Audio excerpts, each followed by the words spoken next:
그럼에도 불구하고 아무 소망도 없는 이 땅에 살던 저희들에게 영원한 생명을 허락하여 주셔서 그 영원한 생명을 바라보고 소망 가운데서 하루하루를 기쁨 가운데 살아갈 수 있는 저희들 되게 하신 것 진심으로 감사드립니다. 아버지, 이 시간 저희들에게 말씀하여 주옵소서. 저희들 듣겠나이다. 그리고 그 말씀이 저희들 마음판에 새기게 하여 주셔서 정말 그 말씀으로 말미암는 아버지의 놀라운 은혜와 약속이 얼마나 엄청난 축복인지를 저희들 깨달아 남은 여생 오직 우리 주님을 사랑하며 우리 주님 말씀에 절대적으로 순종하며 주님만을 의지하며 살다가 주님 오라 하실 때 기쁜 마음으로 주님 앞에 갈 수 있는 주님의 귀한 백성들이 되게 하여 주시옵소서. 감사하며 우리 주님 예수 그리스도 이름으로 기도드리옵나이다. 아멘. 오늘 여러분들이 보시면 아시겠지만 오늘 제목은 예수님을 믿어야 하는 이유라고 되어 있습니다.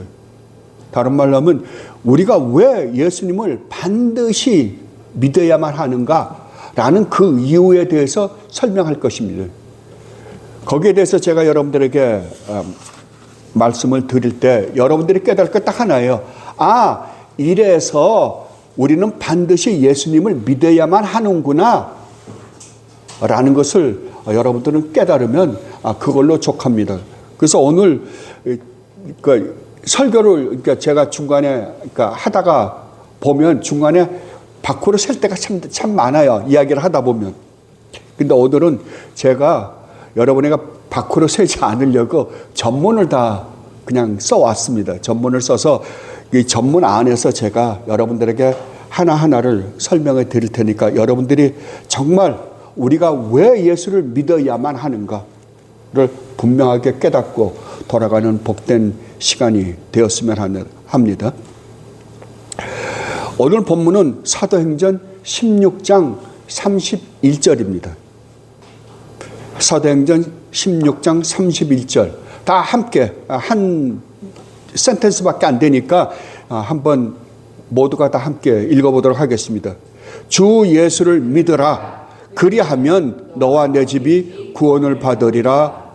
아멘. 뭐라고요? 주 예수를 믿어라. 그리하면 너와 내 집이 구원을 받으리라. 이것은 기독교에서 가르치는 가장 기초적인 것입니다. 그런데 실상 우리가 사람들에게 당신은 왜 예수를 믿습니까? 라고 물어보면 참 대답을 제대로 하는 사람이 거의 없는 것 같아요. 그래서 오늘 저는 이 문제에 대해서 생각해 보고자 합니다. 저는 오래전에 부모님을 따라서 외국에 이민 가서 참 오래 살았습니다. 50년을 훨씬 넘게 살았으니까요. 저 인생의 거의 다를 외국에서 사는 것 같아요. 그런데 제가 이민을 간 다음에 한 20년이 훨씬 넘어서야 한국을 처음으로 한번 방문하게 됐습니다. 처음에 한국에 들어올 때 제가 대한항공을 타고 들어왔는데 제가 탄 비행기가 저녁 12시에 LA에서 떠나는 비행기였어요. LA에서 떠나면 새벽 4시 반 아니면 5시쯤 여기 도착합니다.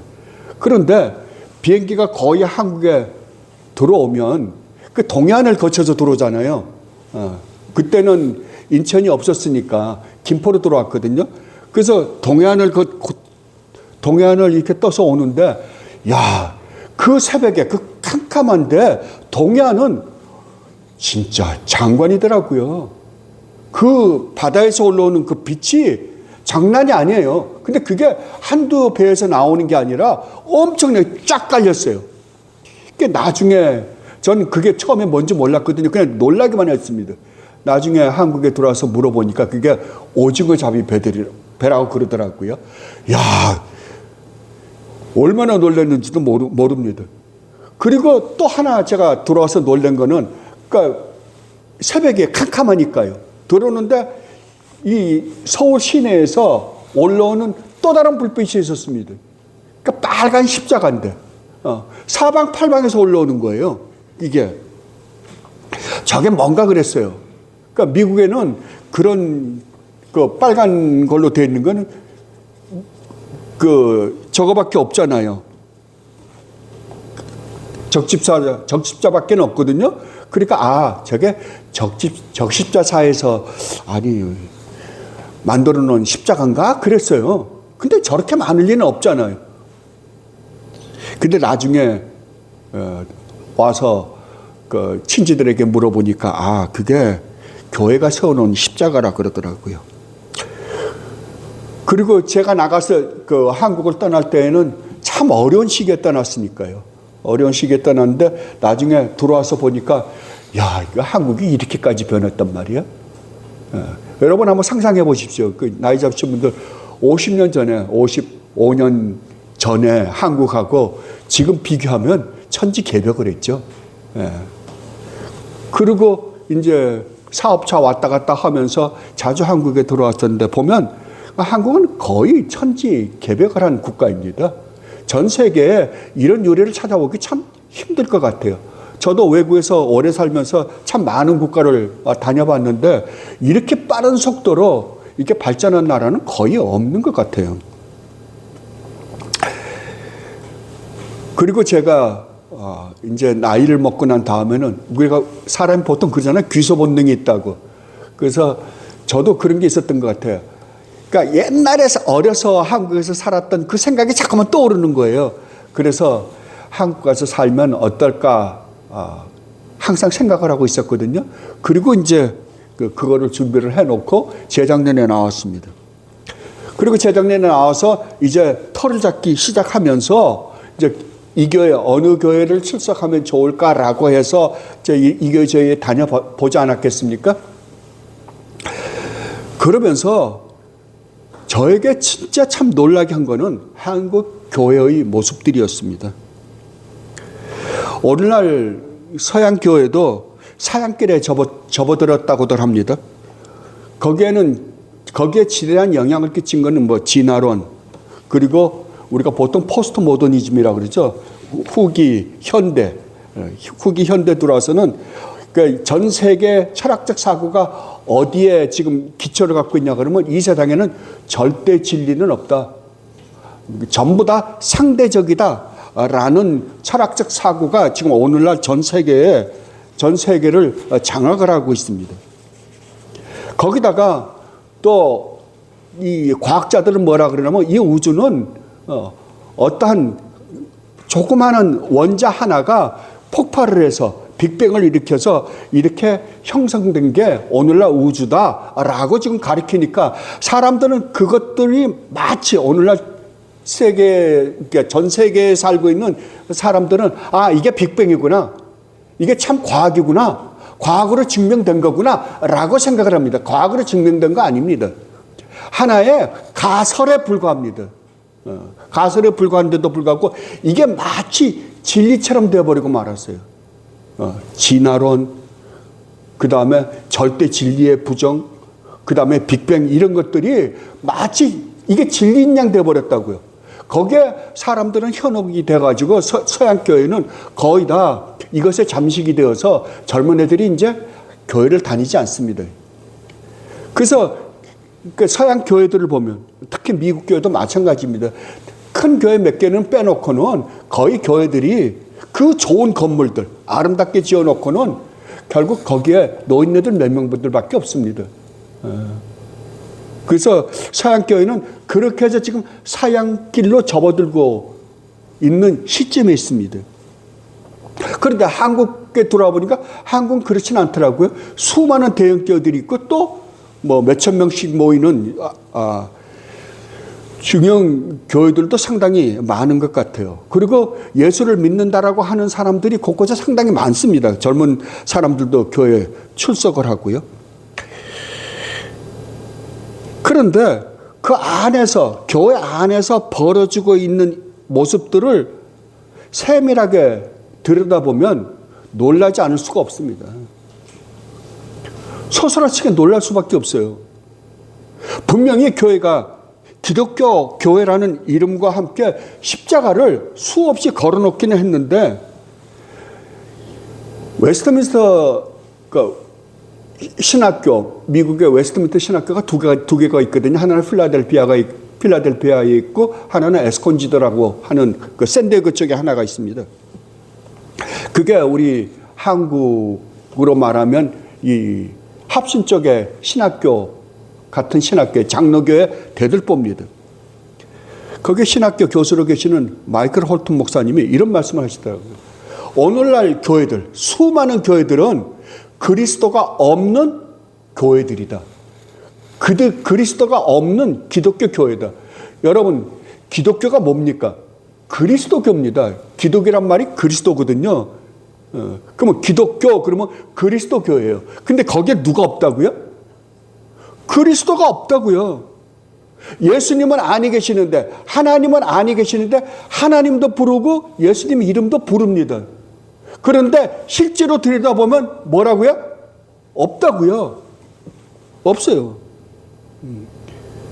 그리고 심지어는 제가 들어와서 보니까 심지어는 정말 몰지각한 목사들이 교회를 좀 키워가지고 사람들이 모이면 그 사람 숫자를 쉬어가지고 거기에 준해서 교회를 사고 팔고 한답니다. 이런 일까지 벌어지고 있다라고 이야기를 하더라고요. 와, 얼마나 놀랐는지 모릅니다. 서양에서 교회가 사양되는 것은 최소한 이런 모습들은 아닙니다요. 그러나 한국 교회는 정말 심각할 정도로 본질에서 벗어났을 뿐만 아니라 이런 몰직한 일들까지 얼마나 하나님을 무시하는 일들이에요. 이런 일들이 벌어지고 있는 상황을 볼 때 놀라지 않을 수 없었습니다. 오늘날은 교회가 이 세상 타락하고 있는 이 세상을 걱정해 주는 게 아니라 타락한 세상이 교회를 걱정해 주는 세상이 되지 않았나 싶기도 합니다. 이제는 교회가 더 이상 이 세상에 한국에 돌아보니까 특히 더해요. 돌아보니까 교회가 세상에 전혀 영향력을 끼치지 못하고 있습니다. 교회가 하나님의 영광을 드러내기보다는 하나님을 엿보이는 교회가 되어버리고 마른 듯한 그런 인상을 받았어요. 사도 바울이 과거에 그런 말씀을 하셨습니다. 로마서 2장 24절에서 이렇게 말씀하셨습니다. 하나님의 이름이 너희 때문에 이방인 중에서 모독을 받는다고요. 어디로부터요? 하나님의 이름을 부르는 그곳에서 하나님이 모욕받는 일들이 벌어지고 있다라고 하는 거예요. 이게 오늘날 한국에서 똑같이 벌어지고 있지 않나라는 생각이 들었습니다. 제가 참 많은 생각을 했습니다. 그렇다면 이러한 현상이 어떻게 해서 이 한국에서 일어나게 되었는가? 저는 이렇게 생각합니다. 교회가 하나님 말씀을 올바로 가르치지 않았기 때문이라고요. 다른 말로 하면 교회가 정말 하나님의 말씀이라고 하고 교회마다 목사들이 설교를 하고 있는데 여전번에 제가 그 성경에 대해서 웨스트민스터 신앙고백을 공부할 때 여러분들에게 말씀을 드렸습니다. 뭐라고요? 설교가 뭐라고요? 설교는 하나님 말씀을 풀어 해석해 주는 게 설교입니다. 그럼에도 불구하고 목사들이 강대상에서 하나님의 말씀을 풀어 해석해 주는 게 아니라 무슨 이야기를 하고 있는 거예요? 세상적인 이야기를 하고 있는 거예요. 말도 안 되는 소리들을 여기서 하고 있는 거예요. 그럼에도 불구하고 성도들은 아멘 아멘 하고 있는 거고요. 그러니까 이 강대상에 뭐가 없어져 버린 거예요? 하나님의 말씀이 없어져 버린 겁니다. 다른 말로 하면 마땅히 우리가 알아야 할 교리가 없어져 버리고 말았습니다. 저는 이러한 현상 때문에 오늘날 한국 기독교가 총체적으로 타락했다고 저는 생각합니다. 이렇게 말하면, 그러니까 수없이 제가 이런 이야기를 들었습니다. 교리에 대해서 이야기하면 사람들이 뭐라고 이야기하냐고 하면, 우리가 교리를 믿냐? 우리는 성경을 믿는 사람들이다 라고 이야기합니다. 그리고 교리라는 것은 각 교파의 신학자들이 자기네들 입맛에 맞게끔 만들어 놓은 게 교리다. 그러니까 우리는 교리를 믿는 게 아니라 성경을 믿는다라고 그럽니다. 그렇습니까? 교리는 신학자들이 만들어 놓은 겁니까? 대관절 교리라는 의미가 뭘까요? 교리라는 단어는 쉽게 이야기하면 어떤 종교든지 종교는 그들이 믿는 내용이 있습니다. 그죠? 내용이 없는 종교는 있을 수가 없잖아요. 내용이 있습니다. 그들이 믿는 어떤 종교가 됐든지 간에 그들 종교가 믿는 그 내용을 우리는 교리라고 그럽니다. 그렇다면 우리 기독교는요. 우리 기독교도 우리가 믿는 내용들이 있을 거 아니에요. 우리가 마땅히 믿어야 하는 내용들이 있습니다. 그 내용을 뭐라 그런다고요? 기독교 교리라고 이야기하는 거예요. 그렇다면 만약에 교리를 부정한다라고 한다면 그 사람은 뭘 믿는다는 거예요? 아무것도 안 믿는다는 말이나 다름이 없습니다. 마땅히 우리가 믿어야 할 그 내용들을 우리가 교리라고 한다면 우리가 분명히 알아야 되는 것은 그 교리가 성경적이냐 성경적이지 않느냐가 중요한 거지, 올바른 교리냐 아니면 잘못된 교리냐가 중요한 거지, 교리 자체를 부정하고 나면 우리는 아무것도 안 믿는 사람이 되는 거예요.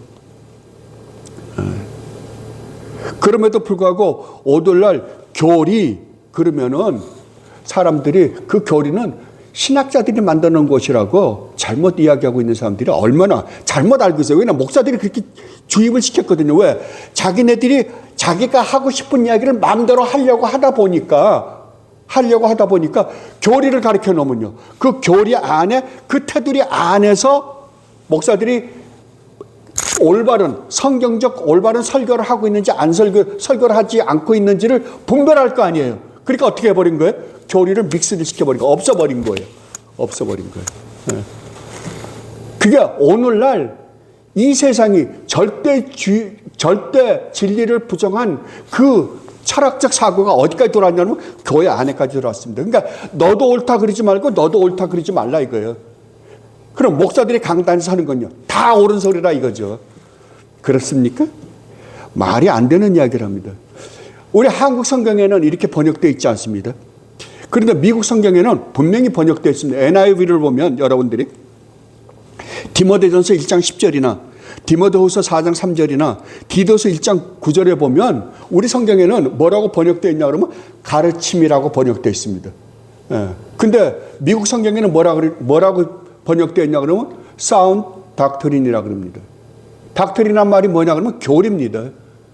뭐라고요? 사운드 닥트린이라 그러면은 올바른 교리라고 번역되어 있습니다. 그럼에도 불구하고 오늘날은 교리 자체를 부정하고 있습니다. 제가 예를 두 가지를 들어볼게요. 여러분 성경을 탁 피면 제일 먼저 나오는 게 뭡니까? 창세기 1장 1절입니다. 창세기 1장 1절에 뭐가 기록되어 있습니까? 태초에 하나님이 천지를 창조하시니라. 태초에 하나님 천지를 창조했다라고 분명히 기록되어 있습니다. 그럼 제가 여러분에게, 자, 그러면 우주 만물 우리는 보고 있잖아요. 우주 만물은 누가 창조했습니까? 라고 하면 여러분 뭐라고 대답해요? 하나님이요. 그죠? 언제 창조했습니까? 그러면 태초에 라고 대답하잖아요. 이미 여러분은 교리를 말하고 있는 거예요. 교리예요. 그걸 정리해 놓은 게 교리예요. 그 오늘 우리가 읽은 그 본문을 다시 한번 보십시다. 주 예수를 믿어라. 그리하면 너와 내 집이 구원을 얻으리라. 자, 그러면 구원을 얻으려면 누구를 믿어야 됩니까? 잠깐만요.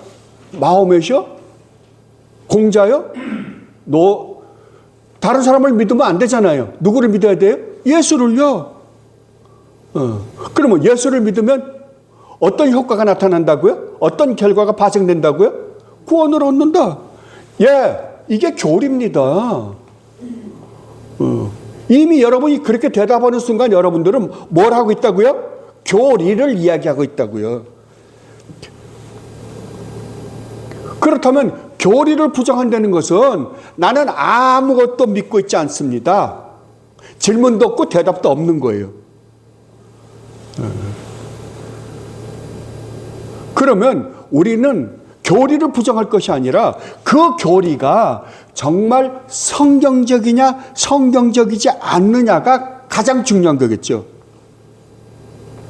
이것을 여러분 성경을 읽다 보면 이러한 교리에 대해서 여러분들이 잘 정리할 수 있습니까? 1800페이지나 되는 이것을 여러분들이 읽고 정리할 수 있어요? 안 되잖아요. 그러니까 우리 믿음의 선배들이 수많은 그 성경을 연구하셨던 우리 믿음의 선배들이 이것을 잘 요약해서 우리에게 가르쳐 준 게, 넘겨준 자료가 웨스트민스터 신앙고백입니다. 이러한 문제들을 종교개혁자들이 캐톨릭에서 발견했던 거예요. 캐톨릭이 가르치고 있는 교리가 성경을 연구하다 보니까 아니 성경에 없는 교리를 이 사람들이 만들었네? 아니 어떤 교리는 성경하고 전혀 일치하지 않은 성경하고 반대되는 교리들을 이들이 가르치고 있네? 라는 것을 깨달은 거예요. 그래서 종교개혁자들이 어떻게 했냐 그러면은 그건 아닙니다. 그건 비성경적입니다. 그것은 기독교적 가르침이 아닙니다. 라고 해서 종교개혁을 일으킨 거예요. 우리 개신교 신자들은 그 종교개혁자들이 일으킨 그 종교개혁이 옳습니다라고 인정하는 사람들입니다. 그들이 성경을 올바로 잘 보았습니다. 캐톨릭이 잘못했던 게 사실이었습니다. 라고 우리는 인정하는 사람들입니다. 근데 오늘날은 어떻게 됐어요? 그렇게 해서 올바른 교리를 가르쳐서 올바른 구원, 하나님을 올바로 믿게 하고 그 올바른 구원을 받게 하자라고 우리에게 종교개혁을 일으켜서 목숨 걸고 종교개혁을 일으켜서 우리에게 가르쳐 주었는데도 불구하고 오늘은 어떻게 돼버렸어요? 우리가 싹 다 버려버렸어요. 몽땅 버렸습니다. 그러다 나니까 오늘날 이와 같은 말도 안 되는 교회들이 존재케 되게 된 것입니다. 그렇다고 한다면 우리는 교리를 버려야 된다? 아닙니다. 교리를 버릴 게 아니라 무엇이 과연 성경적 교리인가를 여러분들이 정말 올바로 잘 배워서 예수 믿는 게 바로 이런 거구나.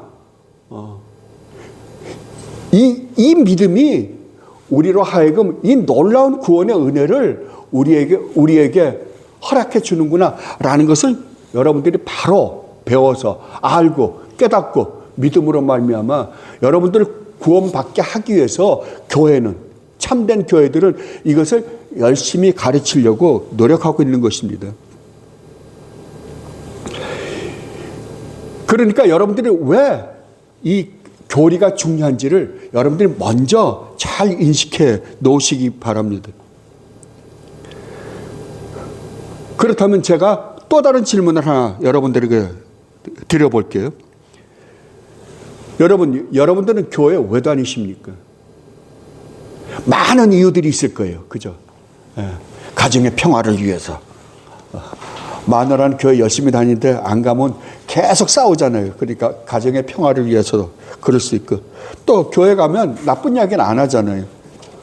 요새는 나쁜 이야기들 너무 많이 해가지고요. 사기꾼들이 너무 많아서. 그죠? 사람들한테 돈을 뜯을 수 있는 방법이 있다면 다 뜯어내요. 여러분, 교회 가면 헌금 봉투, 헌금이라 그러면 말이 안 되지만 하여간 어떻게 됐든 간에 헌금 봉투가 몇 가지나 됩니까? 수없지 많습니다. 얼마나 머리들이 좋은지 몰라요. 어떻게 해서든지 성도들 하여금 그 주머니에서 돈을 뜯어내려고 별의별 헌금을 다 만들어냅니다. 감사헌금도 뭐 그렇게 많은지.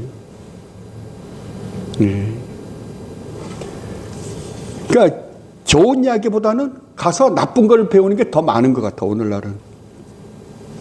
그러나 하여간 어떻게 되게 교회 나가면 좋은 이야기를 하니까 도덕적이고 착하게 살아라 라는 이야기를 하니까 교회 나가시는 분들도 많이 있는 줄로 압니다. 또 교회 나가면 또 어떻게 될까네 마음도 편안해지고 할 때가 있으니까. 그리고 특히 그 이민 교회는 좀 양상이 다릅니다. 교회 나오는 게 왜 나오냐 그러면은 아무것도 몰라도 이민 생활하는데 처음에 이제 이민 가잖아요. 그럼 제일 이민 생활하기 시작하기 가장 편한 데는 교회입니다. 교회 가면 사람들 만나고 많은 도움을 받을 수 있거든요. 그래서 교회 나오신 분들이 상당히 많습니다. 그리고 이민교회에서 특히 우리가 한국에서는 모르겠어요. 이민교회에서는 특히 이런 현상이 두드러지는데요. 특정 직업을 가지고 계신 분들이요.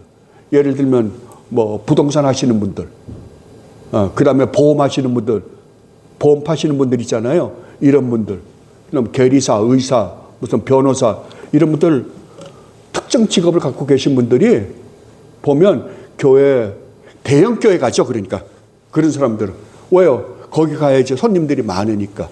그래서 대형 교회는 점점 더 대형 교회가 되는 거예요. 그런 사람 그러니까 이민 교회를 보면 그렇습니다.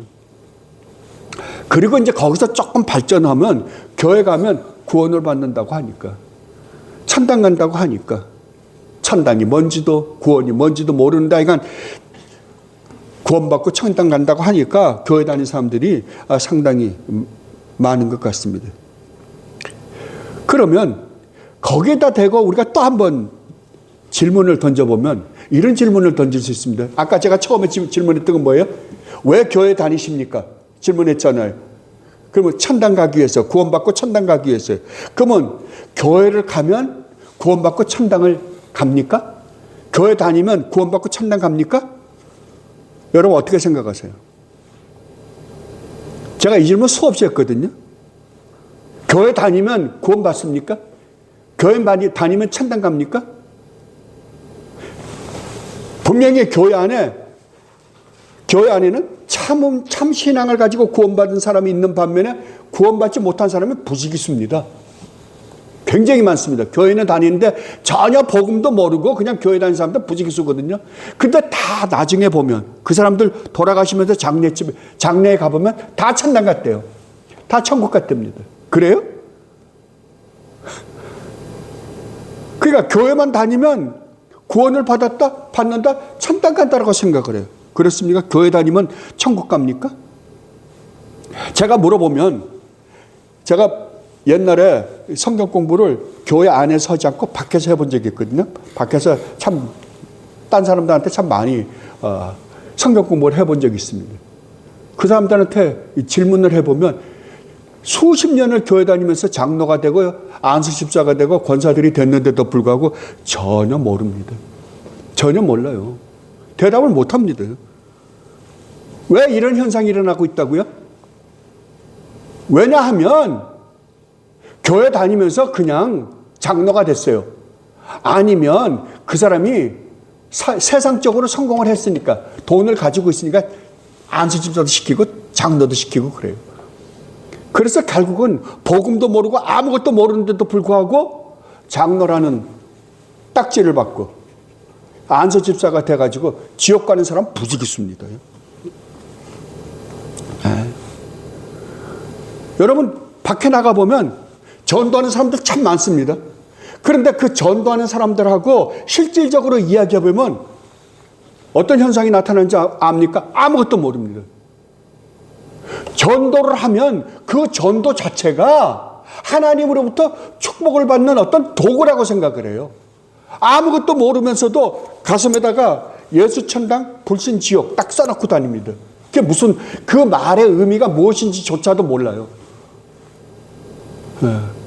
그러니까 자기는 교회 나가서 열심히 봉사하고 11조 내고 새벽기도 나가고 그 다음에 전도 운동을 할 때 전도라도 하면 하나님이 자기를 구원해 줄 거라고 생각을 해요. 하나님이 자기를 축복해 줄 거라고 생각한다니까요. 그래요? 참 무서운 일들입니다. 그러니까 우리가 이러한 질문들에 대답을 하려면 어떻게 해야 돼요? 우리가 이 질문들에 대답할 수 있는 교리들을 올바로 알고 있으면 우리가 거짓 목사들한테 속아 넘어가지 않을 뿐만 아니라 항상 내가 바른 신앙생활을 할 수 있잖아요. 그래서 여러분들은 반드시 이것들을 공부해야만 합니다. 해야만 해요. 아까 제가 그랬죠. 교회 다니면 구원을 받냐고. 교회 다니면 천당 가냐고. 그러면 여기서 우리가 한 가지 또 생각을 해보자고요. 교회가 뭡니까? 성경이 말하는 교회라는 단어의 의미가 뭐냐고요. 그것에 대해서 사도 바울이, 첫 번째 사도 바울이 고린도에 보내는 편지에서, 그걸 우리가 고린도 전서라 그러잖아요. 그 고린도 전서 1장 2절에서 이렇게 말했습니다. 아주 얼마나 정확하게 교회가 무엇인지에 대해서 설명해 줬는지 모릅니다. 자, 6페이지 상단에 한번 보십시오. 고린도서 1장 2절 말씀입니다. 고린도에 있는 하나님의 교회, 지금 고린도에 있는 하나님의 교회에다가 편지를 합니다. 고린도에 있는 교회. 그러니까 우리가 지금 여기가 지금 이 동네 이름이 광주죠. 그러면 우리 교회는 광주에 있는 새언약 교회. 그럴 거 아니에요. 광주에 있는 교회예요. 그러니까 고린도에 있는 교회입니다. 근데 이 교회란 말을 사도 바울이 해석을 해줍니다. 이 교회는 곧 이 교회가 뭐냐? 다 함께 읽어보십시다. 그리스도 예수 안에서 거룩하여지고 성도라 부르심을 받은 자들. 교회가 뭐예요? 그리스도 예수 안에서 거룩하여지고 성도라 부르심을 받은 자들. 그것이 뭐라고요? 교회라고요. 다른 말로 하면 구원을 받은 자들을 그 사람을 뭐라 그런다? 교회라 그런다고요. 그 다음에 또 이렇게 이야기해요. 또 각처에서 우리의 주, 곧 그들과 우리 주 대신 예수 그리스도의 이름을 부르는 모든 자들. 예수 그리스도를 부르는 모든 자들이라는 건 뭐냐 그러면 예수가 나의 하나님이시며 나의 주님이십니다라고 고백하는 자들이요. 신앙 고백한 자들. 그들이 뭐라고요? 그들이 교회라고요. 그들이 모인 곳을 교회라고 이야기하는 거예요. 그들이 모이는 모임을 교회라고 하는 거지 장소 개념이 전혀 없는 거예요. 그러면 교회는 구원받은 사람들이 모이는 곳입니까? 아니면 사람들이 와서 구원을 받으라고 모이는 모임입니까? 구원받은 사람들이 모이는 곳이 교회입니다. 분명히 사도 바울이 정의를 내려주시잖아요. 구원받은 사람들의 모임이라고요. 여기에 장소 개념이 있습니까? 없습니다. 근데 그 사람들이 모이다 보니까, 자, 오늘 우리 집에서 모입시다. 그러면 우리 집에 뭐가 모이는 거예요? 교회가 모이는 거예요. 그러니까 여러분들이 움직여서 왔다 갔다 하는 곳이 뭐예요? 그게 교회예요. 그게 성경이 말하고 있는 교회예요. 그러면 장소 개념이 있어요? 없습니다. 그런데 여러분들, 지금 여러분들이 교회 그러면 무슨 생각이 먼저 떠오릅니까? 장소입니까? 사람들이 모이는 모임입니까? 장소죠. 이게 어디까지 변한 줄 압니까? 이 교회가, 이 장소가 나중에 성전으로까지 변했습니다. 이게 성전이에요? 우리 지금 여기 모여 있습니다. 이 건물에. 그래서 우리가 새 언약 교회라고 이름을 붙였습니다. 그러면 이 교회에 모이는 우리가 교회입니까? 아니면 이 건물이 교회입니까? 이 건물을 우리가 떠나고 나면 아무것도 아니에요. 하나의 건물에 불과해요. 이건요. 아무것도 아닙니다. 근데 이게 뭐가 돼버렸어요? 나중엔요? 성전이 돼버렸습니다. 이것이 잘못됐다고 종교 개혁자들이, 왜냐하면 이 캐톨릭이 건물을 성전 개념으로 바꿔버렸거든요. 그걸 성당 그러잖아요. 거룩한 곳으로 바꿔버렸어요. 그러니까 종교 개혁자들이 가만히 보니까 이게 아니거든요. 아니니까 이게 아니다. 여러분들이 고린도전서나 에베소서 같은 데 보면 성전이 뭐예요? 누가 성전이에요? 우리가 고린도전서 3장으로 한번 가볼까요?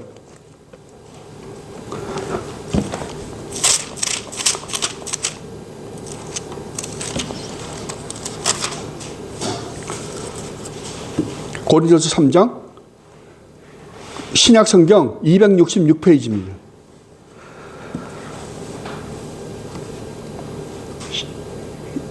신약 성경 266페이지.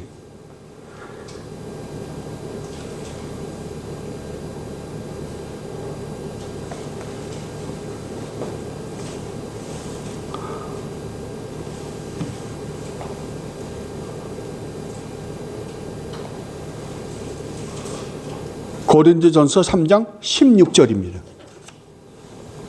자, 다 함께 한번 읽어보십시다. 천천히. 너희가 하나님의 성전인 것과 하나님의 성령이 너희 안에 계시는 것을 알지 못하느냐? 여기서 너희는 누굽니까? 지금 고린도에 편지를 보내는 거예요. 너희는 누구예요? 고린도에 있는 성도들이에요. 그죠? 성도들이 뭐라고요? 성전이라고요. 누가 성전이라 그러는 거예요? 성도들이요. 왜요? 성도들 안에 누가 거하시니까? 성령 하나님이 거하시니까요. 하나님이 계신 곳이 성전이니까. 구약에는 성전이 예루살렘에 하나 있었습니다. 근데 그게 없어지고 그 구약에 있었던 모든 것들은 신약에서 우리 주님 예수 그리스도 안에서 우리에게 주어질 그 축복을 눈으로 볼 수 있게끔 만드는 게 구약이에요. 그래서 구약의 모든 것은 예표, 그림자, 상징이라고 이야기하는 거예요. 그 모든 것들은 뭐라고요? 우리 주님이 오셔서, 우리 주님 예수 그리스도가 오셔서 우리 주님 예수 그리스도로 말미암아 우리에게 주어질 축복을 뭘로 보여준 거예요? 눈으로 보여준 거예요. 그래서 구약에는 아브라함이 직접 축복을 받았어요. 이삭의 축복을 받고 이스라엘이 하나님의 복을 받았어요. 그걸 복이라 그래요. 그래서 자식을 많이 낳은 것도 복이라 그래요. 오늘날 자식 많이 낳으면 그게 복입니까? 소면 30명씩 낳으면요? 아니잖아요. 그것이 신약에 들어와서 우리 주님 예수 그리스도 안에서 우리에게 주어질 궁극적인 축복을 눈으로 볼 수 있게끔 만들어준 거예요. 그래서 구약의 성전이 있잖아요. 성전은 누가 계시는 거예요? 누가 거하시는 거예요? 하나님이요. 그런데 신약에서는 누구에게 하나님이 오셨다고요? 성령 하나님이 우리 안에, 하나님이 우리 안에 거하신다. 하나님의 백성들 안에 거하신다니까요. 그러니까 하나님이 거하시는 하나님의 백성들이 이제 누가 된 거예요? 성전이 된 거예요. 그럼에도 불구하고 오늘날은 또 이게 캐톨릭이 잘못해서 종교개혁자들이 이게 아니다라고 해서 버렸어요. 그래서 이 강대상, 캐톨릭에 보면 그 큰 테이블 같은 거 있잖아요. 캐톨릭은 왜 그러냐 그러면 그게 제사상이기 때문에 그래요. 구약적 개념이 그대로 들어와 있기 때문에. 근데 종교개혁자들이 보니까 아니더란 말이에요. 그건 이미 우리 주님 예수 그리스도 안에서 다 끝났더라고요. 없어졌더라고요. 없어지고 이제 예수 그리스도 안에서 이것은 여기가 제사 드리는 곳이 아니라 하나님 말씀을 선포하는 곳이 되었다라고 해서 이 강대상이라 그러는 거예요. 강대상. 강대상이 뭡니까? 설교하는 곳이라고요. 설교하는 상이라고 이게. 제사를 지내는 곳이 아니라고요. 그럼에도 불구하고 오늘날 많은 사람들이 기도를 할 때 이 제단, 이게 제단이에요.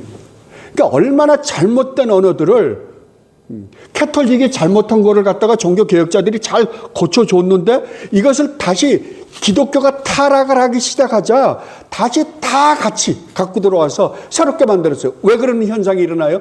왜냐하면 목사들이 하나님과 우리 사이에 중보자인 것처럼 중간에 있고 싶어서요. 이 잘못을 캐톨릭이 저질렀거든요. 신부들이. 근데 오늘날 그 잘못을 똑같이 교회에서 저지르고 있다니까요. 왜 그렇다고요? 교회에서 교리를 없애버렸기 때문에 그렇습니다. 이런 현상이 일어난 것은 정말 참된 성경적 교리들을 교회가 버림으로 말미암아 이런 현상이 일어나게 되었다고요.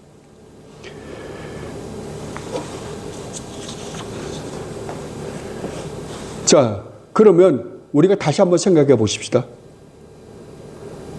그럼 교회 가면 우리가 구원을 받고 천당 갑니까? 아니잖아요. 그죠? 교회 다니면 우리가 구원을 받고 천당 가는 게 아니라 교회는 뭐라고요? 구원받은 하나님의 백성들이 모이는 곳이 교회라고요. 그런데 그 안에 구원받지 않은 사람들이 들어와 있을 수 있어요. 알곡과 가라지가 함께 공존하니까요.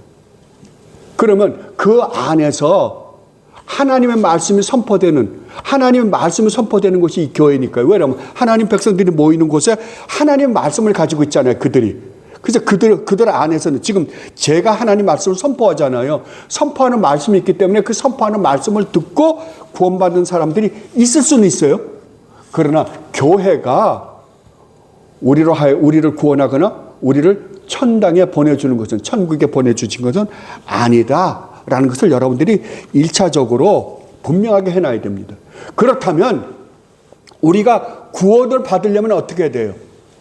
구원을 받으려면 교회 다녀서 구원받는 게 아니라 구원을 받으려면 오늘 본문이 분명히 이야기하잖아요. 주 예수 그리스도를 믿어라. 그리하면 너는 구원을 받는다. 뭐예요?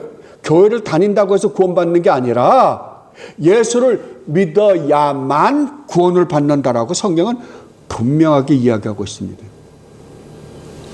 그렇다면 여기에서 우리가 한 가지를 또 생각을 해보자고요. 왜냐하면 그래서 성경 공부가 어떤 면에서는 그러니까 선문답 형식으로 하면 재밌는 게 한 가지 질문을 하고 답을 얻으면 그 답을 가지고 또 꼬리를 물고 질문을 할 수 있고 그 질문을 갖고 답을 얻으면 또 여기에 대해서 또 질문해서 이렇게 꼬리를 얻잖아요. 그러면 성경 전체가 다 나옵니다. 꼬리에 꼬리를 물고 계속해서 나올 수 있거든요. 예. 그러니까 오늘 제가 설교하는 거는 그 방법을 사용해서 지금 설교를 해드리려고 그러는 거예요. 왜냐하면 그렇게 하면 조금 더 이해가 조금 더 쉬울 수 있기 때문에 그렇습니다. 그렇다면 여기에서 우리가 또 하나 질문해 봐야 될 것은 왜 이 구원이라는 게 대간절 무엇을 의미하며 왜 우리는 구원이 필요한가? 왜 우리는 꼭 구원을 받아야만 되는가라는 질문을 할 수 있잖아요. 여기에 대한 대답을 사도 바울이 로마서 1장 18절로 2장 8절에서 아주 정확하게 대답을 해 주셨습니다. 이게 좀 길거든요. 근데 이게 새 번역으로 보니까 새 번역이 참 쉽게 번역을 잘했더라고요. 그래서 제가 새 번역으로 여러분들에게 프린트를 해드렸거든요. 새 번역으로 읽으면서 하나하나 한번 살펴보십시다요. 자, 7페이지입니다. 지금까지 어려운 거 있어요? 없죠? 예, 고맙습니다. 자, 그러면 왜 대관적 구원이라는 게 뭐며 왜 우리는 예수를 믿어 구원을 받아야 하는가? 그 필요성에 대해서 사도 바울이 우리에게 말씀해 주신 말씀을 가지고 한번 해답을 얻어보도록 하겠습니다. 제가 읽어볼게요. 7페이지입니다. 하나님의 진노가 여기 제일 먼저 등장하는 단어가 뭐예요? 하나님의 진노입니다. 지금 단단히 하나님이 어떻게 했다는 거예요? 화나 계신다라는 건 누구에게요? 인간들에게요. 인간들에게 단단히 화가 나셨다는 거예요, 지금. 불의한 행동으로 진리를 가로막는 사람의 온갖 불경건함과 불의함을 겨냥하여. 자, 여러분 중에 이 세상에 살면서 불경건하고 불의하게 산 적이 있습니까? 없습니까? 잘못된 일을 한 적이 있습니까? 없습니까? 있다고 한다면 뭐라고요? 하나님의 진노가 하나님이 단단히 우리에게 화가 나 계신다라고 지금 성경은 이야기하고 있어요. 하늘로부터 나타났습니다. 하나님을 알만한 일이 사람에게 훤히 드러나 있습니다. 하나님께서 그것을 환히 드러내 주셨습니다. 이 세상 창조 때로부터 하나님의 보이지 않는 속성, 곧 그분의 영원하신 능력과 신성은 사람이 그 지으신 만물을 보고도 깨닫게 되어 있습니다. 그러므로 사람들은 핑계댈 수가 없습니다. 뭐라고요? 이 세상 하나님의 우주 만물을 창조했다고 한다면 이 우주 만물을 통해서 또한 우리 자신을 통해서 왜? 우리 인간은 유일무이하게 하나님의 형상대로 창조했잖아요. 그러니까 하나님의 형상대로 창조된 인간이나 우주 만물을 보면 하나님을 알 수 있다 없다? 하나님을 알 수 있다고요. 하나님은 대단하신 분이구나. 그분이 우주 만물을 창조했구나.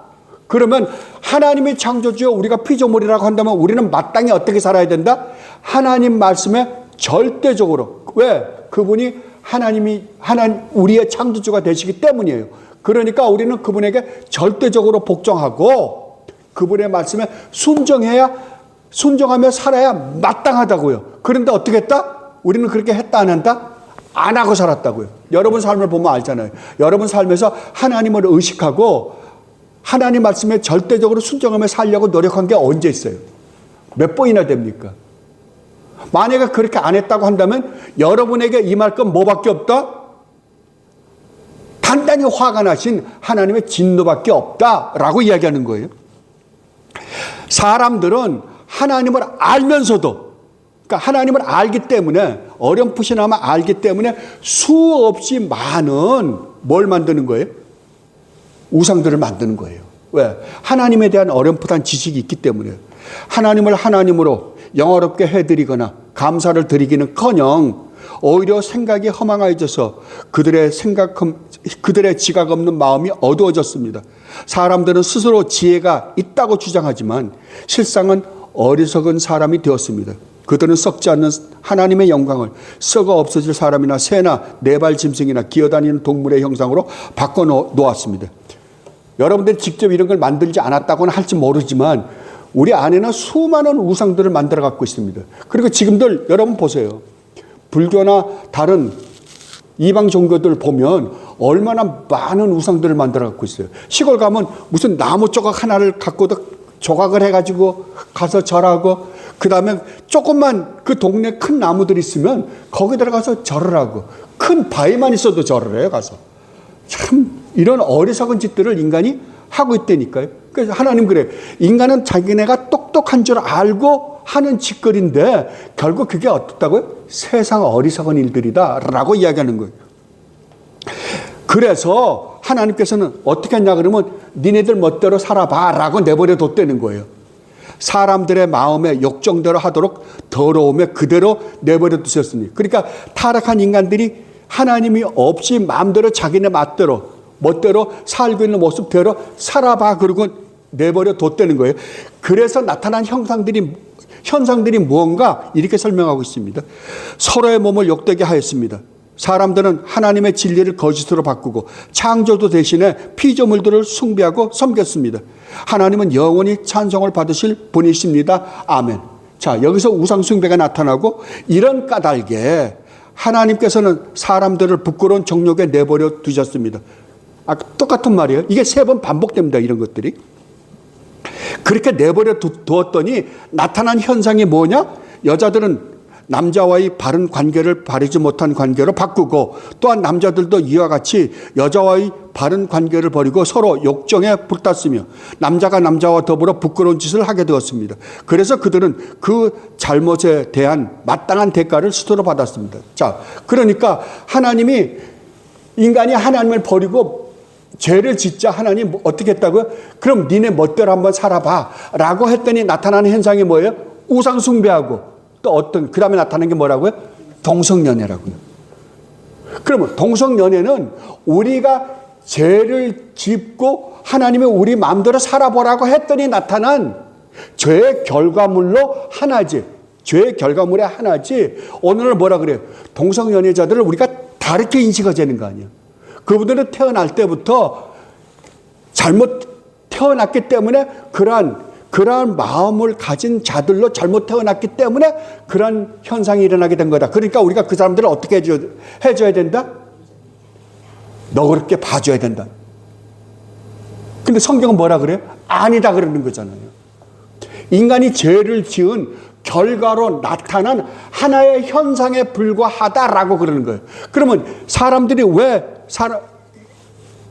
그 동성연애자들을 그렇게 인식하게끔 만드냐 그러면은 지금 세상에 갖고 있는 인간의 그 현재 존재 인식을 어떻게 갖고 있냐 그러면은 인간이 그 원자로부터 어떤 단세포를 가진 생명체로 그 변화가 되거든요. 이것들이 진화를 해가지고 나중에 인간이 됐다는 거 아니에요. 그러면 인간은 하나의 진화 과정 속에 있는 그나마도 다른 피조물보다는 조금 낫지만 아직까지 완성 상태에 있는 건 아니에요. 그죠? 완성 상태의 과정으로 가고 있는 거죠. 앞으로 어떻게 될지 몰라요. 어떻게 될지 모르지만 완성 상태로 가고 있는 과정 속에서 있는 존재이기 때문에 부족함이 있다 없다? 있다고요. 그러니까 악을 행한다든지 그 다음에 이런저런 불미스러운 일이 나타나는 것은 우리가 완전한 형태로 완전하게 진화가 되지 않았기 때문에 나타나는 현상이기 때문에 어떻게 해줘야 된다? 완전하지 않으니까요. 그냥 우리가 돌봐줘야 된다라고 하는 거예요. 여러분 이거 분명히 아셔야 돼요. 그래서 성경은 뭐라 그래? 아니다. 너희가 하나님께 저지른 죄의 결과로 말미암아 파생된 현상에 불과하다라고 이야기하는 거예요. 자, 그 다음 거를 보면 여러분들이 더 확실합니다. 사람들이 하나님을 인정하기를 싫어하므로 하나님께서는 사람들을 타락한 마음 자리에 내버려 두셔서, 그러니까 하나님이 또 이렇게 마음대로 살게끔 내버려 두니까 어떤 현상이 나타나게 되었는지를 이렇게 설명합니다. 해서는 안 될 일을 하도록 놓아두셨습니다. 사람들은 온갖 불의와 악행과 탐욕과 악의로 가득 차 있으며 시기와 살이와 분쟁과 사기와 저기로 가득 차 있으며 수군거리는 자예요. 수군거리는 자라는 건 흉을 보는 자입니다. 남을 흉보는 자예요. 중상하는 자요, 하나님을 미워하는 자요, 불손한 자요, 오만한 자요, 자랑하는 자요, 악을 꾸미는 모략꾼이요, 부모를 거역하는 자요, 우매한 자요, 신의가 없는 자요, 무정한 자요, 무자비한 자입니다. 그들은 이와 같은 일을 하는 자들은 죽어야 마땅하다는 하나님의 공정한 법도를 알면서도 자기들만 이런 일을 하는 것이 아니라 이런 일을 저지르는 사람을 두둔하기까지 합니다. 뭐라고요? 그러면 이 모든 것이 뭐라는 거예요? 죄의 결과로 나타나는 현상이라는 거예요. 그 중에 하나가 뭐예요? 동성연애입니다. 그죠? 그러면 동성연애나 이러한 모든 것들은 우리가 저지른 죄로 나타나는 현상에 불과하지 우리가 진화되는 과정에서 아직까지 덜 진화되었기 때문에 나타나는 현상은 아니라는 거죠. 그러므로 남을 심판하는 사람들이요, 그대가 누구이든지 죄가 없다고 변명할 수 있다 없다? 없다고요. 왜? 우리가 지금 이 하나님이 지적하는 그 죄의 모습들을 보면 우리 안에 다 있잖아요, 지금. 이 중에 우리가 죄 안 진 게 뭐가 있어요? 동성연애는 죄를 짓지 않았을지 모르지만 우리는 여기서 말하고 있는 죄 거의 다 지어본 것 같아요. 그대는 남을 심판하는 일로 결국 자기를 정죄하는 셈입니다. 남을 심판하는 그대도 똑같은 일을 하고 있기 때문입니다. 하나님의 심판이 이런 일을 하는 사람들에게 공정하게 내린다는 것을 우리는 압니다. 어떤 일을 하는 사람들을 심판하면서 스스로 그런 일을 하는 사람들이요, 그들은 하나님의 심판을 피할 수 있는 줄로 생각합니까? 아니면 하나님께서 인자하심을 베푸셔서 그들을 인도하여 회개하게 하신다는 것을 알지 못하고 오히려 하나님의 풍성하신 인자하심과 너그러우심과 오래 참으심을 없인 여기는 것입니까? 그들은 완고하게 회개할 마음이 없으니 하나님의 공정한 심판이 나타날 진노의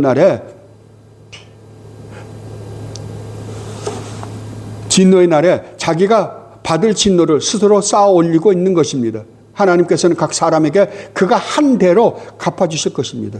참으면서 선한 일을 하여 영광과 존귀와 불멸의 것을 구하는 사람에게는 영원한 생명을 주시고 이기심에 사로잡혀서 진리를 거스르고 불의를 따르는 사람에게는 진노와 분노를 쏟으실 것입니다. 아멘.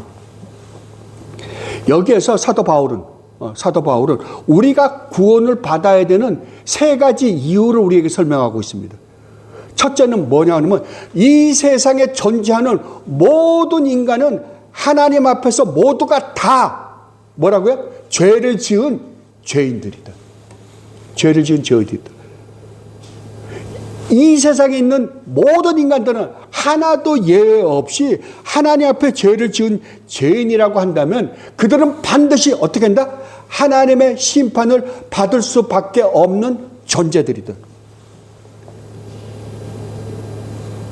그런데 세 번째는 뭐라 그러냐면 그렇게 해서 하나님의 심판을 받으면 그 심판의 결과가 뭐냐?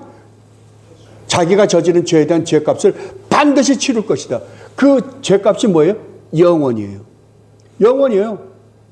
100년, 200년, 100만 년, 200만 년, 1억 년이 아니라 영원이라고 성경은 분명히 이야기하고 있습니다. 그렇다면 여러분 한번 생각해 보십시오. 여기서 하나님 앞에 죄를 안 지은 사람은 누가 있습니까? 없습니다. 아무도 없습니다. 그렇다면 우리는 반드시 하나님의 심판대 앞에 설 것이요. 우리에게 내린 형벌은 뭐라고요?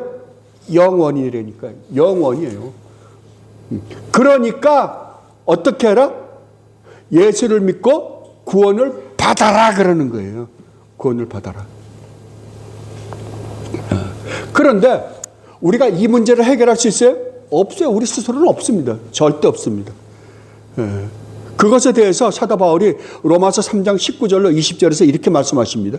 율법에 있는 모든 말씀이, 율법이라는 건 하나님의 우리를 심판하려면 어떤 법이 있어야 되잖아요. 그 법을 하나님은 이 구약 성경에 아주 잘 기록해 놓으셨습니다. 그 율법은 이 율법의 저촉을 받는 사람, 이 율법의 저촉을 받는 사람은 누구예요? 이 세상에 존재하는 모든 인간들이에요. 왜? 하나님이 주신 법이니까요. 우리에게 말한 것임을 압니다. 그것은 모든 입을 막고, 그러니까 이 세상에 존재하는 모든 사람들이 하나님의 율법을 받자 어떻게 하냐? 입을 딱 다물어 버린다는 거예요. 왜요? 나는 죄인이구나 라는 걸 깨닫기 때문이라는 거거든요. 온 세상을 하나님 앞에서 유죄로 드러내려는 것입니다. 그러므로 율법의 행위로는 하나님 앞에서 의롭다고 인정받을 사람, 여기서 의롭다고 인정받을 사람이란 말은 무죄 선고를 받을 사람은 있다 없다? 아무도 없다고요. 아무도 없다. 그러면 율법으로는 하나님의 법을 여러분들이 읽을 때 율법으로는 뭘 깨달아요? 아, 내가 죄인이구나. 하나님아, 그전까지 율법을 보지 않았을 때는 내가 무슨 짓을 했는지 몰라요. 하나님 앞에 무슨 죄를 지었는지 모르는데 하나님의 법을 딱 보자 뭘 깨닫게 되었다고요? 그 법을 지켜서 내가 구원을 받을 수 있는 존재구나라는 걸 깨닫는 게 아니라 난 이제 죽었구나. 영원히 멸망받을 수밖에 없는 존재구나라는 것을 깨달았다는 거예요. 이렇게 하나님은 우리에게 우리가 왜 구원이 필요한가에 대해서 이렇게 말씀하십니다. 이것이 오늘날 인간이 살고 있는 이 세상의 참담한 현실입니다. 모든 인간은 지금 이렇게 저렇게 난리법석 치고 자기네들은 어디 가서 놀고 술 먹고 쾌락을 즐긴다고 하지만 그들은 어떤 처지에 있다고요? 비참한 처지에 놓여 있는 존재들이다라고 이야기하는 거예요. 네.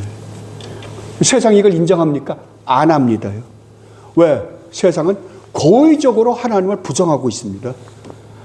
아까 사도 바울이 말씀한 것처럼 우주 만물을 보고 인간 자체를 보면 하나님이 존재하신다는 걸 어렴풋이나마 알 수 있는데도 불구하고 고의적으로 부정하고 있어요. 왜 고의적으로 부정해요? 왜냐하면 하나님을 인정하는 순간 뭐가 있으니까요.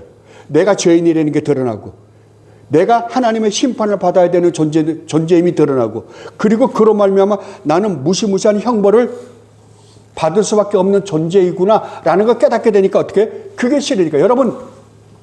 여러분이 제일 만나기 싫은 사람이 누구예요? 만약에 내가 과거에 정말 형편없는 삶을 살았다고 한다. 형편없는 삶을 살았는데 지금은 그나마도 좀 성공해서 괜찮아요. 그런 위치에서 살아가고 있어요. 그러면 제일 만나기 싫어하는 사람 누구겠어요? 옛날에 나를 알고 있는 사람이에요. 왜? 그 사람을 만나면 지금 내가 그럴듯한 존재인 것처럼 살아가고 있는 게 다 뽀록이 난다 그러죠. 다 탄로가 나니까요. 그러니까 인간이 왜 하나님을 싫어해요? 왜? 하나님 앞에 서면 우리의 모든 것이 낱낱이 드러나니까요. 낱낱이 드러나니까. 그러니까 버리는 거예요. 근데 이 문제를 우리가 해결할 수 있는가? 없어요. 그런데 선하신 우리 하나님께서 우리에게 이런 능력이 없는 줄 뻔히 아시고 우리에게 이 문제를 해결할 정말 좋은 소식을 주신 거예요. 이것을 우리는 기쁜 소식이다, 좋은 소식이다, 복음이다 라고 하는 거예요. 그것에 대해서 사도 바울이 로마서 3장 21절로 24절에서 이렇게 말씀하십니다. 그러나 이제는 율법과는, 그러니까 하나님의 법 외에 율법을 지켜서 착하게 살아서 구원을 얻는 방법과는 별개로, 그것과는 상관없이 하나님의 의가 나타났습니다. 다른 말로 하면 하나님이 우리가 구원받을 수 있는 또 다른 길을 누가 마련하셨다? 하나님이 마련해 주셨다는 거예요. 그것은 율법과 예언자들이 증언한 것입니다. 그런데 하나님의 의는, 하나님의 마련하신 그 방법은 예수 그리스도를 믿는 믿음을 통하여 오는 것인데 모든 믿는 사람들에게 미칩니다. 거기에는 아무 차별이 없습니다. 모든 사람이 죄를 범하였습니다. 그래서 사람은 하나님의 영광에 못 미치는 처지에 놓여 있습니다. 그러나 사람은 그리스도 예수 안에서 예수님을 믿는 믿음으로 얻는 구원으로 말미암아 하나님의 은혜로 값없이 의롭다는 선고를 받을 수 있는 길을 어떻게 했다고요? 누가 만들어 놓으셨다고요? 하나님이 만들어 놓으셨다고요. 그러니까 우리는 어떻게 해야 된다? 예수님을 믿어야만 된다 라고 지금 말하고 있는 거예요. 그렇다면 우리는 이제 예수님을 믿으면 구원받아요. 그럼 여기서 또 한 가지 우리가 질문해 볼 수 있는 게 있어요. 그게 뭐냐 그러면, 그러면 예수님을 믿는다라는 말의 의미가 뭐냐 이거예요. 그죠? 어떻게 믿는 게 올바로 믿는 거냐?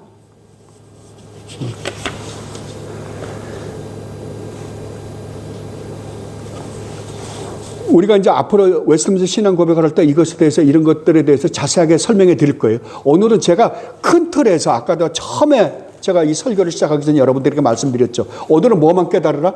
우리가 왜 예수를 믿어야만 하는지에 대한 이유만 여러분들이 깨달으면 좋다라고 생각했습니다. 그렇다면 예수님을 믿는다라는 말의 의미를 우리는 정확하게 이해를 해야 되는데, 뭔가 큰 틀에서만 제가 여러분들에게 설명해 드릴게요. 여기에 두 가지 관점이 있습니다. 예수를 믿는다라는 말에는 내용을 갖고 있습니다. 내용이 있어요. 그 안에는. 두 번째는 우리의 삶을 포함해서 믿는 방법이 이 안에 포함되어 있습니다. 그런데 오늘은 제가 예수를 믿는다라는 말이 갖고 있는 그 내용이 무엇인가만을 간단하게 설명드릴게요. 여기에도 두 가지 의미가 있습니다. 하나는 누구를 믿는가? 하나는 무엇을 믿는가? 누구를 믿어요? 예수를 믿는다. 예수를 믿어야만 구원받는다라고 그럽니다. 거기에 대해서 사도행전 4장 12절에서 이렇게 말씀하십니다. 다른 이로서는 구원을 받을 수 없나니 천하 사람 중에 구원을 받을 만한 다른 이름을 우리에게 주신 일이 뭐라고요? 없다고요. 있다? 없다. 그러면 이 세상에 우리가 저지른 죄로 말미암아 받아야 되는 그 벌을 받지 않을 수 있는 유일한 방법은 누굴 통해서밖에 안 된다는 거예요? 예수 그리스도를 통해서밖에 안 된다는 거예요. 그러면 불교의 구원이 있습니까? 죄송한 말씀입니다. 없습니다. 유교의 구원이 있습니까? 없습니다. 이슬람교의 구원이 있습니까? 없습니다. 성경은 분명히 이야기했어요. 그죠? 다른 이로서는 구원을 얻을 만한 이름을, 또 다른 사람을 하나님께서 주신 적이 없다. 유일무이하게 누구를 통해서만, 우리 주님 예수 그리스도를 통해서만 우리는 하나님 앞에서 우리가 저지른 죄에 대한 용서를 받을 수 있다라고 말씀을 하십니다. 그죠? 우리 주님이 직접 그러시잖아요. 나로 말미암지 않고서는 아버지 앞으로 갈 수 있는 존재가 있다? 없다 그래요. 나로 말미암지 않고서는 아버지께로 못 간다. 유일무이합니다. 그럼에도 불구하고 정말 오늘날 사람들은, 야, 기독교에만 구원이 있냐?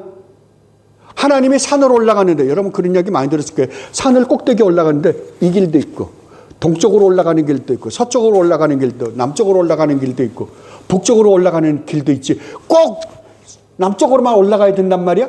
이런 이야기를 합니다. 누가 구원을 산 꼭대기에다 비유를 합니까? 이렇게 이야기하는 사람들 얼마나 많으면, 교회도 있습니다. 교회 안도. 소위 교회 목사라고 하는 사람들도 이런 이야기를 합니다.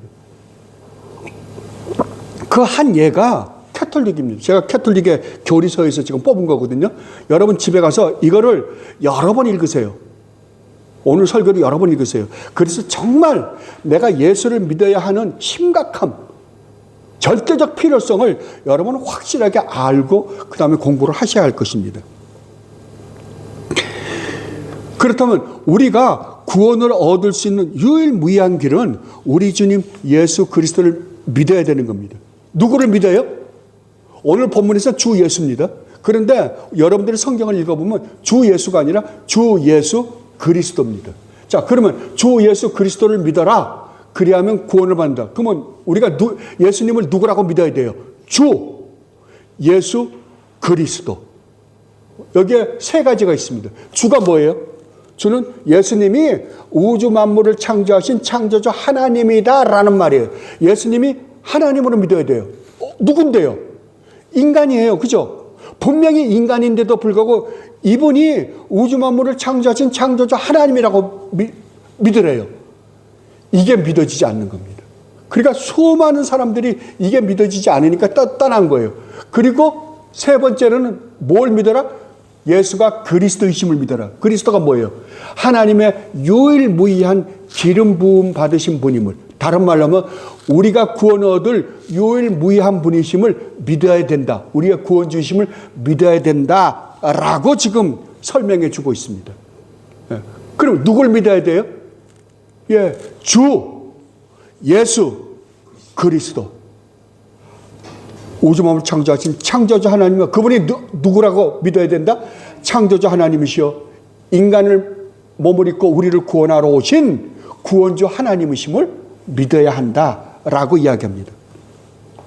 그리고 두 번째로는 아까 그랬잖아요. 누구를 믿는가? 두 번째는 뭐라고요? 무엇을 믿는가요?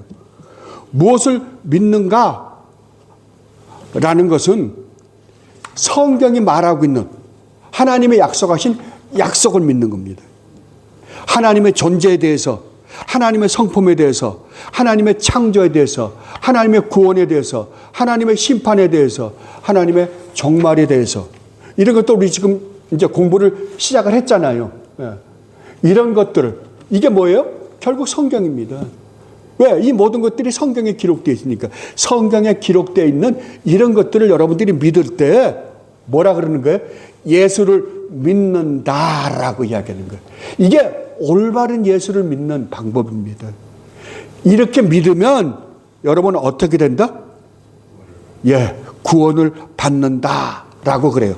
자, 그러면 이제 마지막 질문으로 가보십시다. 그러면 구원이 뭡니까? 자, 구원을 받는다 그럴 때 구원이 뭐냐고요? 사람들이 오늘날 구원 그러면 무슨 생각이에요? 예수님을 믿는다 그러면 무슨 생각을 떠올려요? 천당에 간다라고 생각을 합니다. 그럼 구원이 천당 가는 겁니까? 천국 가는 거예요? 예, 어느 면에서, 어떤 면에서는 맞습니다. 왜냐하면 마지막 우리 주님이 다시 오셔서 세상을 심판하고 다 끝내실 때에는 이 세상이 새롭게 변해서 새하늘과 새 땅이 되어서 주님과 함께 영원히 살 것이기 때문에 맞습니다. 어떤 부분에서는. 근데 성경은 그렇게 설명해 주고 있지 않습니다. 자, 그러면 여러분, 우리가 사람들 죽잖아요. 당신이 이제 예수를 믿으면 천국 가기 위해서 아까 설명을 할 때 예수를 왜 믿습니까? 예, 천국 가기 위해서, 천당에 가기 위해서 그런다고 시작해요. 그러면 천국이 어떤 곳입니까?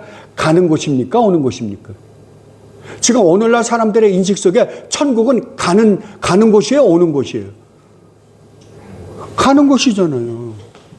그래서 죽어서 천국 갔대요. 천국 가보니까 뭐 이런저런 것을 보고 왔다라고 이야기하는 사람들 많습니다. 천국 가는 곳입니까? 오는 곳입니까? 성경에서 뭐라고 이야기해요? 회개하라. 그러니까 세례 요한이 제일 먼저 저거 할 때, 복음을 전할 때 첫 마디가 뭐냐면 회개하라, 천국이 가까이 왔느니라. 우리 주님이 그 복음을 전하려고 하셨을 때 첫 마디가 뭐였어요? 회개하라, 천국이 가까이 왔느니라. 아니, 성경은 천국이 오는 천국이랬는데 우리는 무슨 생각을 하고 있는 거예요? 가는 천국이요. 그 희한하잖아요. 그러니까 성경도 모르고 교리도 모르고 아무것도 모르는 거예요. 그냥 가는 천국만 생각하는 거예요. 이게 오늘날 교회가 처해 있는 현실입니다. 지금 현실이에요. 그러니까 지금 와 있는 오는 천국, 우리 주님이 회개하라 천국에 왔다. 그러니까 온 천국을 모르면 가는 천국을 알 수 있다 없다? 없다고요. 절대 없습니다. 그러니까 어떤 사람들이 천국에 가봤더니 어떤 사기꾼들이지 뭐. 근데 그런 사기꾼들이 질비해요 지금. 여러분들이 여기 대형교회에서도 대형교회 심호하시는 분들도 보면 이런 사기치는 게 질비합니다. 천국에 가봤더니 뭐라고요? 누구의 집은 다이아몬드로 돼 있고 누구의 집은 금으로 돼 있고 누구의 집은 은으로 돼 있는데 누구의 집은 가보니까 야 집을 짓다 말았더라. 이따위 소리들 하고 있습니다. 이건 정말 하나님을 모독하는 거예요. 모욕하고 멸시하고 무시하는 겁니다. 왜 이런 현상이 나타났다고요? 그런데도 불구하고 사람들은 그거 보고 와 천국에 갔다 왔대. 그 책들이 베스트셀러로 팔렸습니다. 그런 책들이. 얼마나 사람들을 미혹하는지 모릅니다. 왜 이런 현상이 일어났다고요? 왜요? 하나님 말씀이 없어져 버렸기 때문에 그렇습니다. 그렇다면 여러분이 먼저 알아야 될 것은 천국, 아니 또 다른 말로 하면 구원이라는 말의 의미가 무엇인가를 정확하게 여러분들 이해해야 돼요. 구원이 뭔가. 제가 오늘 구원이 무엇인가에 대해서 1차적인 구원이 무엇인가에 대해서 아까 제가 말씀드렸죠. 마지막 주님이 재림하신 날에는 새하늘과 새 땅, 정말 우리가 영원히 하나님과 함께 누릴 새하늘과 새 땅에서 우리가 살 장소적인 개념이 있다고요. 분명히 있습니다. 그러나 그건 먼 훗날 이야기예요. 지금 현재 주님이 말씀하신 것처럼 회개하라 천국에 왔다. 온 천국이 무엇인가는 그것과는 아주 별개입니다. 그러니까 이걸 올바로 이해하지 못하면 우리는 천국이 뭔지 몰라요. 천국을 그런 식으로 생각하면 천국이 뭐가 되냐면 불교에서 말하는 극락세계나 기독교에서 말하는 천국이나 똑같습니다. 그러나 기독교에서 말하는 천국은 그거하고는 완전히 다릅니다. 기독교에서 말하는 천국은 불교에서 말하는 극락하고는 완전히 다른 거예요. 이거에 대해서 제가 설명을 여러분들에게 간단하게 드리고 마치도록 하겠습니다. 첫째, 기독교에서 말하는 천국은 자, 우리가 죄를 지어서 하나님과 어떻게 됐어요? 하나님의 진노가 우리에게 임한다 그랬죠. 하나님이 단단히 화가 났다는 거죠. 화가 났다는 건 뭡니까? 하나님과 아름다운 관계가 깨졌다는 거예요. 하나님과 우리가 어떤 상황에 있어요? 지금 죄를 지은 죄인은 원수지간이에요. 하나님과 원수지간인 우리가 하나님과 화해하게 되었다. 이것을 뭐라 그러냐 그러면 천국이라 그래요. 이게 천국이에요. 하나님과 화해가 된 거예요. 그래서 우리 주님 예수 그리스도를 로마서 3장에 보면 뭐라 그러냐면 화목 제물이 되셨다 그런 거예요. 원수 되었던 양쪽에 다 원수지간이에요. 원수지간인 이들을 어떻게 주님이 붙들고 화해를 시켰다. 이게 뭐다? 천국이라고요. 두 번째, 우리가 죄를 지어서 잃어버린 게 뭐예요? 처음에 하나님이 우리를 창조할 때 어떻게 했어요?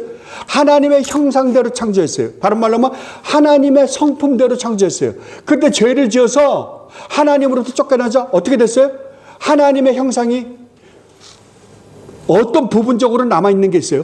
그러나 하나님의 도덕적 형상, 거룩, 의, 선한 형상이 없어져 버리고 완전히 마귀의 형상화가 됐다니까요. 그래서 우리 안에 도사리고 있는 건 이런 해결되지 않은 화가 있는 거예요. 우리 한민족은 화해 민족이라며요. 다 그래요. 전 세계 다 그래요. 네. 그래서 우리는 아무리 착하고 선한 우리 어머님이나 우리 이 사람이나 이런 것들 보면 겉으로 보면 선한 것 같잖아요. 조금만 건드려 보세요. 난리 납니다. 안 그래요? 예. 이게 우리라니까요. 이 하나님의 형상이, 잃어버린 하나님의 형상이 회복된 것을 뭐라 그런다? 성경은 구원이다라고 그러는 거예요. 예. 여러분이 정말 나중에 하나님 나라 가면 하나님이 기독교에서 말하는 극락은 아니라 그랬잖아요. 근데 여러분이 온전히 지금 여러분들이 왜 이 세상 살면서 힘드냐 그러면 온갖 이 세상 걱정 때문이잖아요. 그죠? 걱정, 보기 싫은 사람들. 예. 그러니까 아직까지 우리 안에 죄악된 본성이 남아있기 때문에 그러거든요. 근데 우리 마음이요. 이 세상에 살고 있으면서 우리 마음이 정말 깨끗하고 거룩하고 죄 짓고 싶은 생각은 하나도 안 나요. 그러면 어떻게 될까요, 여러분? 여러분 안이 어떻게 될까요? 여러분 자신이 천국이겠죠. 그죠? 죄를 짓고 싶은 생각도 안 해요. 나쁜 짓 하고 싶은 생각 자체가 들지 않아.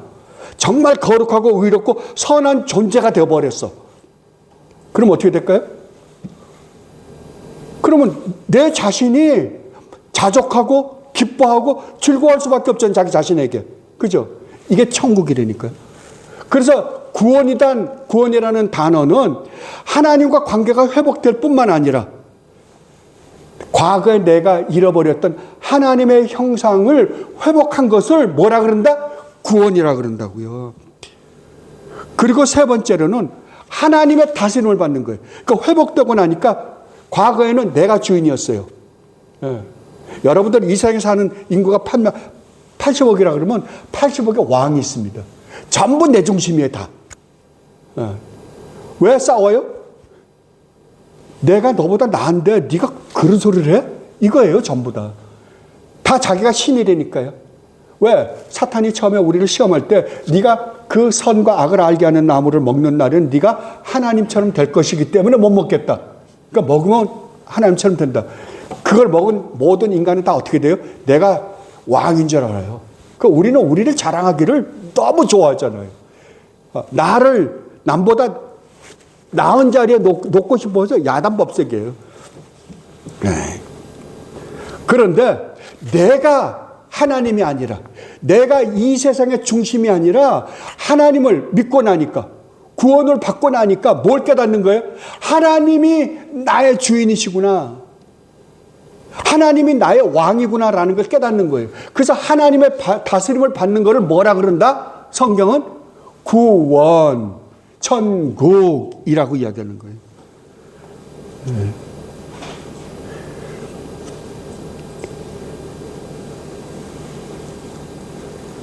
그리고 마지막 참된 구원은 무엇인가? 하나님이 인간을 창조하신 궁극적인 목적, 하나님이 우리를 구원하신 궁극적인 목적, 바로 이것을 우리에게 회복시켜 주신 것입니다. 그게 뭐냐? 하나님을, 잘 들으세요. 이게 굉장히 중요합니다. 구원은 하나님을 영화롭게 하고 그 하나님을 영원히 즐거워하는 것입니다. 하나님을 즐거워하는 거예요. 하나님이 우주 만물을 창조했고 하나님은 우리를 구원하신 궁극적인 목적이 뭐냐? 하나님을 즐거워하기 위해서예요.